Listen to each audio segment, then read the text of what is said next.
Aujourd'hui, nous allons parler de Kindle Unlimited, ce service d'abonnement proposé directement par Amazon et auquel vous envisagez peut-être de souscrire pour savoir s'il en vaut la peine. Je vais donc vous faire part de mon expérience, de ce que j'ai recherché et de ce que je pense de ce service. Et si vous voulez l'essayer, eh bien, vous pouvez le faire à la fin. Et sinon, vous pouvez aussi, car je vais vous donner à la fois les avantages et les inconvénients de ce service. Alors, parlons-en en détail. Commençons par le début et parlons de ce qu'est Kindle Unlimited, au cas où vous ne le sauriez pas. Avant d'entrer dans les détails, passons rapidement en revue ce qu'est ce type d'abonnement. En gros, imaginez un service d'abonnement de livres similaire à Netflix, mais au lieu de vous offrir des séries et des films, vous avez accès à un vaste catalogue de livres électroniques pour un tarif mensuel et vous pouvez télécharger jusqu'à 20 titres en même temps sans date d'expiration tant que vous maintenez votre abonnement. Ce service coûte 9,99 $ par mois ou l'équivalent dans votre pays. Cependant, il y a un mois gratuit qu'ils offrent pour l'essayer. Je te préviens déjà que le service peut ou non valoir la peine, mais chaque personne a une opinion différente et des goûts différents face à ce type de questions, car tu peux aimer différents genres littéraires, différentes langues, ce que nous allons voir plus tard. C'est pourquoi je te laisse le lien dans la description au cas où tu voudrais essayer ce service, que tu l'essaies et si tu l'aimes, que tu continues à l'utiliser, et là tu décideras finalement si tu veux ou non l'utiliser. Passons maintenant à parler des avantages du câble. Un lien d'abord, l'économie d'argent si tu lis beaucoup. L'une des raisons principales de considérer le Kindle est l'économie. Si tu es quelqu'un qui lit 2 livres au plus par mois, ce service peut être une option rentable. Considère qu'un livre numérique coûte en moyenne entre 5 $ et 15 $, et dans certains cas plus, selon l'auteur ou l'éditeur. Maintenant, pour seulement 9,99 $ par mois ou l'équivalent dans ton pays, tu peux lire autant de livres que tu le souhaites dans les limites du service. Par exemple, si tu lis 4 livres par mois, tu paierais environ 2,50 $ pour chacun.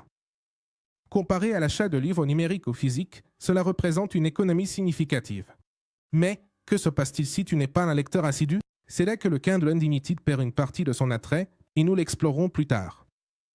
Le deuxième avantage est la commodité et la portabilité. Kindle Unlimited ne se limite pas à l'utilisation. Sur un câble, tu peux accéder à ce service depuis n'importe quel appareil compatible avec l'application Kindle.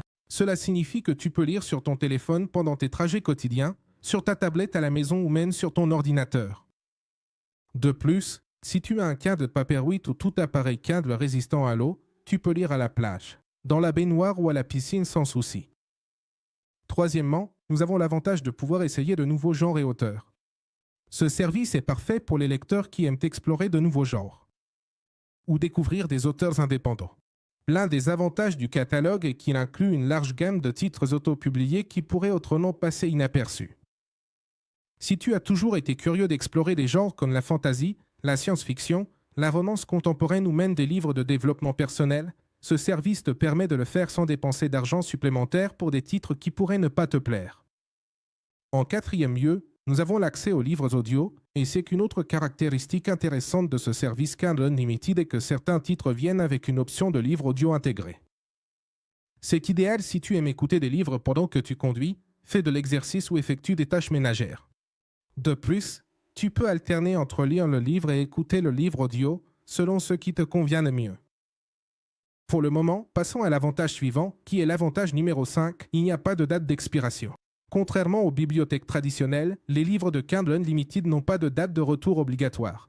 Tu peux conserver les titres téléchargés aussi longtemps que tu le souhaites, tant que tu as de l'espace disponible et que tu continues à payer ton abonnement. C'est particulièrement utile si tu prends ton temps pour lire ou si tu as l'habitude de lire plusieurs livres simultanément. Et enfin, le dernier avantage est qu'il est idéal pour les lecteurs de genres spécifiques. Les genres les plus en vue dans le monde sont les genres de la culture, de l'art et de la culture de l'époque. Dans le Kindle Unlimited, ce sont la fantasy, la romance et les thrillers. Si tu es fan de ces genres, tu trouveras une grande quantité d'options populaires et moins connues.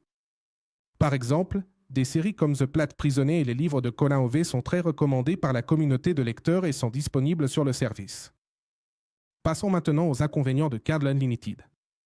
Tout d'abord, nous avons le fait que le catalogue peut être limité selon le pays. L'un des plus grands problèmes avec ce service est que le catalogue varie selon la région. Si tu vis dans certains pays, tu peux te retrouver avec certains livres populaires recommandés sur les réseaux sociaux qui ne sont pas disponibles dans ta région. Cela peut être frustrant, surtout si tu as basé ta décision sur les expériences d'autres utilisateurs. Deuxièmement, tout n'est pas de haute qualité.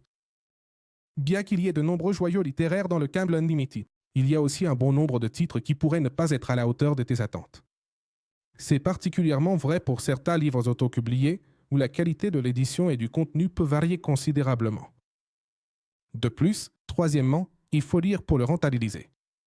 Si tu lis moins de 2 livres par mois, Kindle Unlimited pourrait ne pas être un bon investissement. Comme avec un abonnement à une salle de sport, si tu ne l'utilises pas, tu jettes essentiellement ton argent par la fenêtre. Si tu es un lecteur occasionnel ou si tu passes de longues périodes sans lire, il serait peut-être préférable de considérer l'achat de livres individuellement ou d'utiliser des bibliothèques numériques gratuites comme Libby ou Umbla. Quatrièmement, nous avons l'inconvénient que les notes et les marque-pages ne sont pas conservés. Un point négatif important pour les lecteurs de non-fiction ou les étudiants est que les notes et les marque-pages que tu prends dans les livres de Kindle Unlimited disparaissent une fois que tu rends le titre. Cela peut poser un problème si tu as besoin de consulter tes notes à l'avenir. Cinquièmement, nous avons le fait que le catalogue est dominé par certains genres. Bien qu'il y ait des millions de livres disponibles, la plupart appartiennent à des genres spécifiques, comme la romance et la fantasy. Si tes intérêts littéraires sont plus orientés vers la fiction historique, la poésie ou les essais, l'offre pourrait te sembler limitée. Et enfin, les auteurs et les livres peuvent disparaître. Il est courant que les livres d'auteurs auto-édités soient retirés du catalogue s'ils obtiennent des contrats d'édition traditionnels. Cela signifie que tu pourrais perdre l'accès à certains titres si tu ne les lis pas à temps. Maintenant, je vais te poser un questionnaire pour savoir si tu devrais ou non utiliser Kindle Unlimited ou si cet abonnement est fait pour toi. Prépare-toi à répondre. Mais avant de te le dire, même, si la réponse à ces questions est positive ou négative, je te recommande quand même de l'essayer. Après tout, le premier mois est gratuit. Tu l'essaies, si ça ne te plaît pas, tu l'abandonnes et tu ne le paies plus. Si ça te plaît et que tu le gardes, tu continues simplement à payer l'abonnement mensuel et voilà, tu continues à l'utiliser. Mais bon, commençons par questionner d'abord, lis-tu au moins 2 livres par mois? Sinon, il est probable que tu ne parviennes pas à amortir le coût mensuel de l'abonnement. Deuxièmement, aimes-tu les genres comme la fantasy, la romance ou les thrillers? Ces genres dominent le catalogue de Kindle Unlimited. Si tes préférences sont plus spécifiques, tu pourrais trouver la sélection limitée. Troisièmement, préfères-tu les livres physiques? Si vous préférez lire un livre physique, Kindle Unlimited n'est peut-être pas fait pour vous. Aussi attrayant pour toi puisqu'il est principalement conçu pour les lecteurs numériques. Et enfin, as-tu accès à des alternatives gratuites? Des services comme Libby et Umbla ou même les bibliothèques locales peuvent offrir des livres électroniques et des livres audio gratuits. Explore ces options avant de t'engager dans un abonnement. Je te rappelle à nouveau que dans la description et dans le premier commentaire épinglé, je te laisse le lien au cas où tu voudrais essayer ce service. On se voit une prochaine fois. Au revoir.